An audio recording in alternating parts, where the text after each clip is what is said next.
L'homme d'affaires Olivier Bokor, ex-ami et très proche du chef de l'État, a de nouveau été auditionné par la commission d'instruction de la Cour de répression des infractions économiques et du terrorisme. C'était le mercredi 23 octobre dernier. Il avait été poursuivi le 1er octobre et placé sous mandat de dépôt provisoire pour complot contre la sûreté de l'État. Le dossier avait été renvoyé devant cette chambre d'instruction pour poursuivre les enquêtes et selon plusieurs sources, l'enquête avance. Il s'agit de la seconde fois donc Olivier Bokor comparaît dans cette affaire. La première fois remonte donc à la semaine précédente. Les deux hommes, je veux dire Olivier Bokor et Oswald Omeki, ancien ministre des Sports, donc sont accusés de complot contre la sûreté de l'État. Olivier Alabi, voilà une affaire qui secoue le microcosme politique béninois depuis quelques semaines déjà. J'ai envie de savoir qu'en pense globalement la presse béninoise? Ouais, bon, moi je pense que la presse béninoise en fait son show gras, hein, et ça ne pouvait pas, c'est le contraire qui aurait étonné, puisque quand on se lève un beau matin et qu'on apprend que Olivier Bokor a été arrêté, il faut se poser beaucoup de questions. Donc jusqu'aujourd'hui, c'est si important. Ouais, Olivier Bokor n'est pas n'importe qui au Bénin. Depuis 2016, Olivier Bokor n'est pas n'importe qui. Donc s'amuse même à l'appeler même le vice-président, parce que quand vous regardez dans l'organigramme de la présidence, il n'a aucune fonction officielle, ouais. Mais il n'en demeure pas moins que depuis 2016, je peux vous dire que si vous allez chercher dans tous les voyages officiels du chef de l'État, il est toujours là, quelque part. Et c'est l'homme à tout faire du président. Et quand Olivier Bokor t'appelle aussi puissant ministre que tu es, ou bien DG d'une société d'État que tu es, c'est que tu es obligé de t'exécuter. C'est tout comme si c'est talent qui te parle. Donc, quand on te dit, et quand le président même, quand juste au lendemain de son pouvoir, il a dit devant micros et caméras que la seule personne qui le connaît, même plus que sa femme, que c'était Olivier Bokor, et que la seule chose que peut-être que les deux n'ont pas eu à faire ensemble, c'est qu'ils n'ont pas eu les mêmes femmes. La même femme, quoi. Et qu'ils ont eu à tout faire ensemble, et que c'est son homme, et que c'est son homme de confiance. Quand le président de la République arrive à dire ça, et que quelques années après, on se retrouve à entendre que cette même personne a été arrêtée, alors qu'il allait chez le président, chez son ami président de la République, il a appelé, et c'est sur le carrefour du président, c'est au rond-point avant la serre au domicile du président qu'on l'arrête et qu'on l'amène Manu Militari, et ça pose ça, c'est normal que ça devient le chou gras de toute la presse béninoise et internationale, parce que c'est une affaire que aujourd'hui, quand vous vous amusez à promener votre micro ou votre caméra dans les ruelles de Cotonou ou au-delà même de Cotonou, les Béninois, même malgré tout ce que le procureur spécial a eu à faire comme sortie, les Béninois ne sont pas convaincus de la teneur de la chose, en fait. C'est-à-dire, les Béninois sont restés dubitatifs parce qu'on se demande, est-ce que c'est vrai ou bien c'est encore un montage de plus? Parce qu'on en a vu, hein, sous d'autres, on en a vu à la fin du mandat, bon, et puis il y a des antécédents.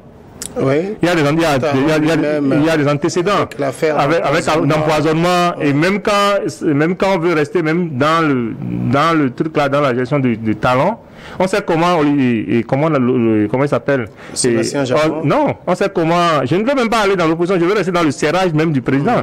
On sait comment Oswald Omeki a quitté le gouvernement. C'est à cause d'Olivier Bokor, parce qu'il est allé un week-end chez lui dans le Mono, où il animait un truc là politique, où il a eu la maladresse, ou je ne sais pas si c'est la maladresse ou bien c'est qu'il a voulu laisser son cœur parler, où il disait que son candidat en 2016, en 2025 du moins, était Olivier Bokor. Ça qui lui a valu tout ce que ça lui a valu. D'accord. Marcel Aguestino, vous observez aussi cette actualité du côté du Bénin, où aujourd'hui le grand ami de Patrice Talon se retrouve accusé de vouloir déstabiliser le pouvoir de ce dernier. Est-ce que vous vous dites que c'est possible que ça arrive, ou bien on est juste en train d'inventer une affaire pour distraire à nouveau l'opinion béninoise? Non, si vous remontez un peu à l'histoire antique, en passant par l'Allemagne d'Adolf Hitler, vous serez convaincu avec moi que pour régner à Wittenham, ou bien pour incarner correctement son pouvoir, les amis, les faiseurs du roi qui se sont entourés du candidat, après il devenait le chef de l'État, ces faiseurs du roi sont souvent écartés. Mais là, on est à la fin du règne de Patrice Talon. Talon est plan. Là, en 2026, oui, il y aura les élections au Bénin. Talon, c'est seul Talon qui maîtrise un peu le béninois. Talon a un schéma, a un agenda que lui seul maîtrise. Donc, pour incarner, pour préparer son successeur, il urge à ce que Talon maintenant commence par voir dans les arcades de ceux qui ne l'aiment pas et ceux qui l'aiment, et ceux qui pèsent ceux qui pèsent économiquement et politiquement, et ceux qui peuvent être son remplaçant demain ou après-demain. Donc, pour maîtriser l'espace politique béninois, Talon est en train de vider et de réussir à exiler ses opposants potentiels. Vous serez convaincu avec moi que depuis qu'il est venu au pouvoir, il me semble en 2016, il a réussi à faire fuir Sébastien Javon, qui lui avait donné sa voix. N'eût été la voix de Sébastien Javon et autres, Talon ne serait pas Talon aujourd'hui, mais après avoir assis sur le fauteuil présidentiel, Javon a pris la fuite ou bien a pris le chemin de l'exil. Maintenant, Ricky Amadjougou, vous le savez, je le sais, et notre co-débatteur aussi le sait correctement. Mais aujourd'hui, c'est le tour de l'homme d'affaires. L'homme d'affaires, lui d'abord, il est jeune et il pèse lourd.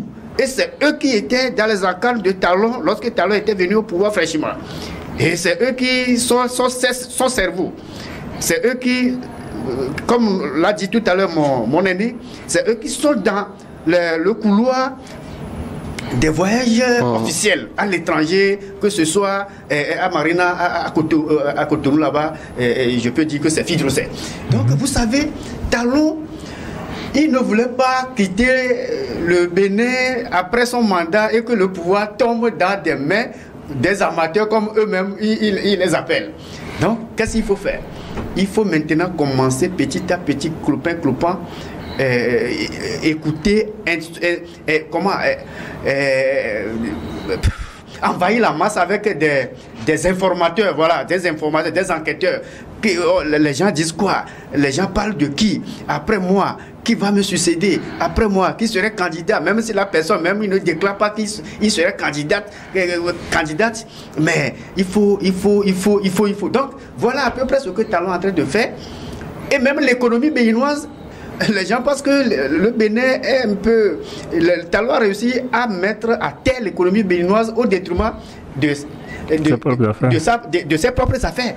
Aujourd'hui, on ne fait plus. Il a creusé partout les petites frontières. Là. Talon a réussi à creuser des grands trous par-ci et par-là pour empêcher la fluidité entre les citoyens béninois et togolais. Donc tout ça là, c'est pour conserver son pouvoir.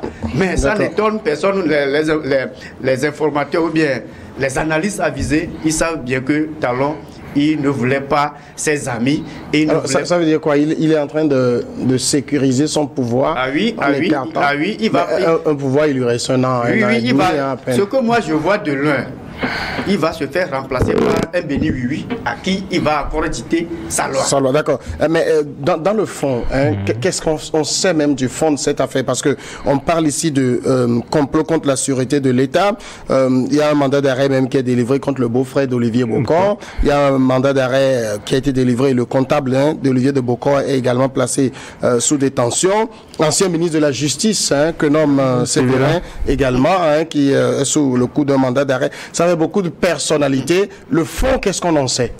Ouais, je ne veux peut-être pas, puisque c'est un dossier qui est en instruction, et puisque même l'instruction même est faite à huis clos, hors les caméras, et puis il n'y a pas d'informations qui fuitent, sauf ce que les hommes de médias, nous pouvons glaner ici et là comme information. Mais je tiens à rappeler quelque chose, que entre les deux tours au Bénin en 2016, si vous vous souvenez, si vous avez bonne mémoire, le candidat Talon d'alors disait quelque chose, que le seul moyen pour un président sortant d'assurer ses arrières, c'est de pouvoir maintenir, c'est de pouvoir avoir la même ligne sur les grands électeurs. Oui. Je ne sais pas si vous vous rappelez de cette phrase. Oui. Et quand il a fini de dire ça et qu'il a pris le pouvoir, l'une des toutes premières choses qu'on a trouvé à faire, c'est de mettre 18, c'est d'aller trouver, je ne dirais pas mettre, mais de trouver 18 kilos de cocaïne dans le conteneur d'Adjavon. Et ça a fait le tollé que ça a fait Adjavon aujourd'hui en exil. Tu disais tout à l'heure qu'il y a tout un pléthore de personnalités qui est cité dans cette affaire.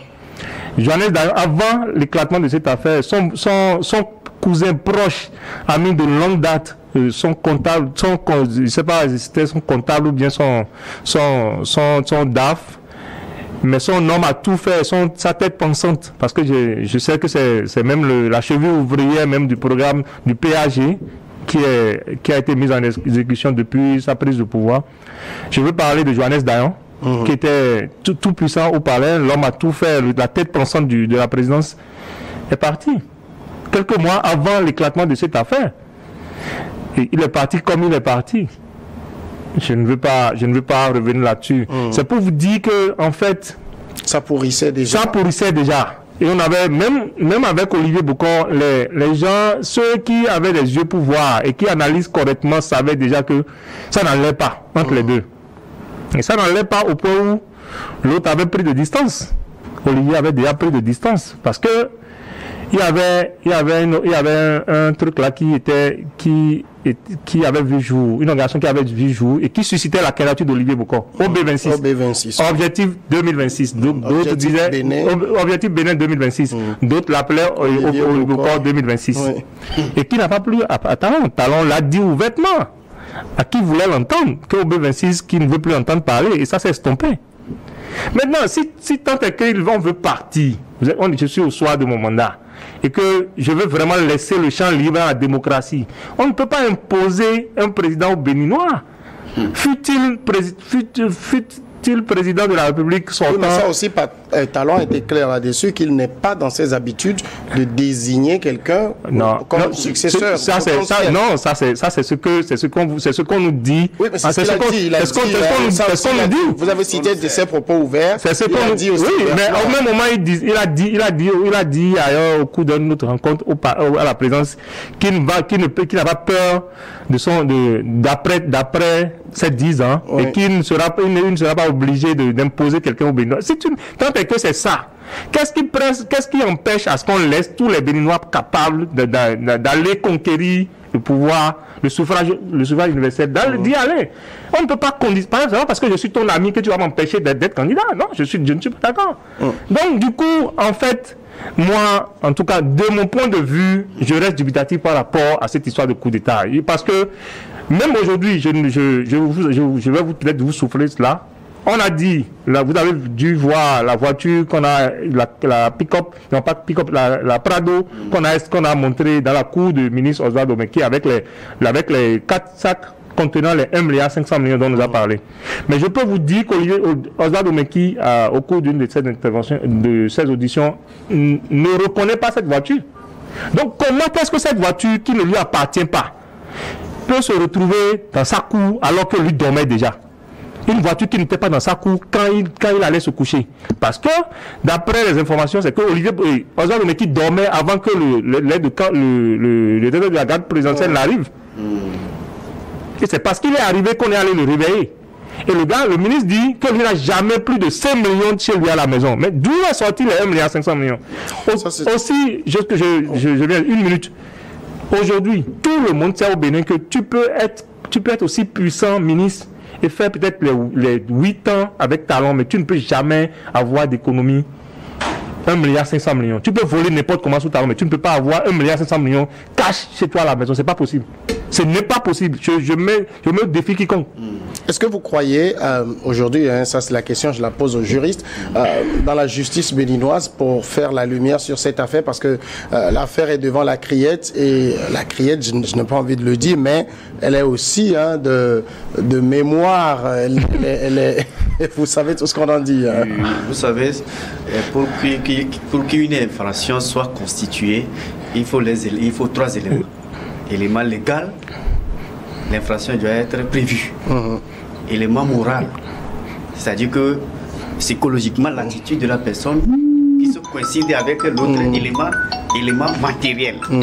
Maintenant, si nous acceptons cette hypothèse des éléments constitutifs de l'infraction, n'empêche que l'infraction, vous savez, ce qu'on appelle pas coup d'État, complot à la sûreté de l'État, ça relève, ce n'est pas un délit, c'est un crime. C'est un crime, ouais. C'est un crime. Et la prescription d'un crime, c'est 10 ans chez nous ici au Togo. Probablement ça doit être 10 ans également au Bénin. Maintenant, si c'est 10 ans, la prescription, l'enquête qui a été ouverte par la criette doit être menée correctement pour ne pas fausser les pistes de cette de cette enquête. Parce qu'on accuse l'autre là, Olivier Bokor, qu'il voulait faire coup d'État, complot, la sûreté de l'État, c'est-à-dire que renverser les institutions de la République. Ouais. Et là, les éléments légaux, éléments matériels et psychologiques, quels sont les co-acteurs, c'est-à-dire que les complices? Quand est-ce qu'ils vont faire le coup d'État? Avec combien de militaires? Avec combien de pick-up? Avec combien d'arsenaux de guerre? C'est toutes ces panoplies de questions que la Cour doit, ou bien les avocats de Olivier Bokor doivent préparer pour au moins faire face à cette manœuvre. Parce qu'au Bénin, la grande majorité dit que ça relève de montage de toutes pièces. C'est une infraction montée contre l'homme d'affaires Bokor.